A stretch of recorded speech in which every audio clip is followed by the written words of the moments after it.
À partir du 22 février 2024, votre nomenclature devient plus claire et mieux structurée pour identifier avec précision vos actes. Celle-ci a été modifiée dans Vega. Elle est représentée par des tuiles pour vous aider à choisir rapidement la bonne cotation. Voyons dans cette vidéo différents exemples pour apprendre à utiliser ce nouvel outil. Prenons un premier exemple, la rééducation d'un membre. Madame Demo Nathalie est venue au cabinet car elle a des douleurs au coude. Pour renseigner sa cotation, je clique sur NJAP, votre nomenclature. Comme il s'agit de la rééducation des membres supérieurs, je clique sur la tuile représentant les membres sup, puis sur la tuile coude pour affiner plus. Dans le tableau, je retrouve tous les actes en lien avec cette cotation. Les actes en lien avec le référentiel sont distingués avec le mot référentiel en rouge. Pour mémoire, ce sont les actes soumis à demande d'accord préalable lorsque l'on dépasse un seuil de nombre de séances défini dans le référentiel de la HAS. Je vais pouvoir trier les actes selon que ma patiente s'est fait opérer ou non, et je vois que la liste s'affine encore. Je choisis mon acte, je fais un double clic ou je clique sur sélectionner. Ma cotation est renseignée dans le traitement, ensuite je facture et télétransmets comme d'habitude. Prenons un deuxième exemple, la rééducation d'un membre inférieur lié à une pathologie neurologique.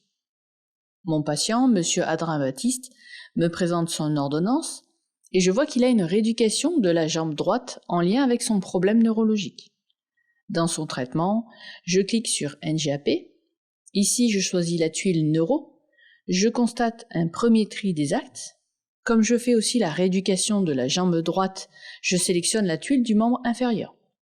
La liste des actes s'est de nouveau affinée. Il ne me reste plus qu'à choisir l'acte correspondant à la rééducation de mon patient. Ici, je sélectionne NMI 8.5. Puis je facture et je télétransmets comme d'habitude. Prenons un troisième exemple. Rééducation de 2 membres atteints de rhumatisme inflammatoire. Mon patient me présente son ordonnance car son médecin lui a prescrit des séances pour sa polyarthrite rhumatoïde chronique. Il a des douleurs à la jambe gauche et au niveau de son rachis cervical. Dans son traitement, je clique sur NJAP, puis je sélectionne la tuile rachis. Je constate un premier tri, puis je choisis membre inf. Ici s'affichent uniquement les affections rhumatismales. Ensuite, je sélectionne ma cotation, puis je facture et télétransmets comme d'habitude. Prenons un quatrième exemple. La rééducation de 2 membres fait l'un après l'autre. La nouvelle nomenclature officialise la possibilité de réaliser 2 actes le même jour si les prescriptions sont distinctes, les pathologies sont distinctes, les zones anatomiques sont distinctes et les séances sont distinctes. Mon patient, M. Adrien Baptiste, me présente son ordonnance sur laquelle il y a 2 prescriptions différentes. Il a de la kiné respiratoire et la rééducation de son épaule droite. Dans ce cas précis, comme il s'agit de 2 pathologies distinctes et de 2 zones anatomiques distinctes, je vais pouvoir facturer ces 2 actes de façon séparée. Dans son traitement, je clique sur NJAP, je choisis la tuile Respi et je sélectionne l'acte correspondant. Ensuite, dans le tableau de cotation, je clique sur la deuxième ligne, puis sur NJAP, et je choisis épaule. Mon patient n'a pas été opéré, je coche non opéré, et je choisis mon acte. Si j'ai l'habitude de cocher les jours dans le calendrier, et si je veux cocher mes 2 actes en même temps, il faut que je sélectionne les 2 lignes. Pour cela, je clique sur la première ligne, ensuite j'appuie sur la touche CTRL de mon clavier, et tout en la tenant enfoncée, je clique sur mon deuxième acte. Les 2 lignes sont sélectionnées et ensuite je clique sur les dates des soins.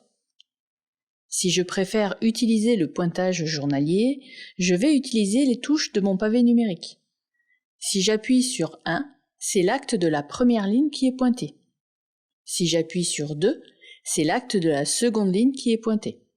Dans la liste des soins du traitement, je constate que les séances apparaissent. Ensuite, je facture et je télétransmets comme d'habitude. Voyons maintenant quelques petites astuces pour mieux utiliser l'outil.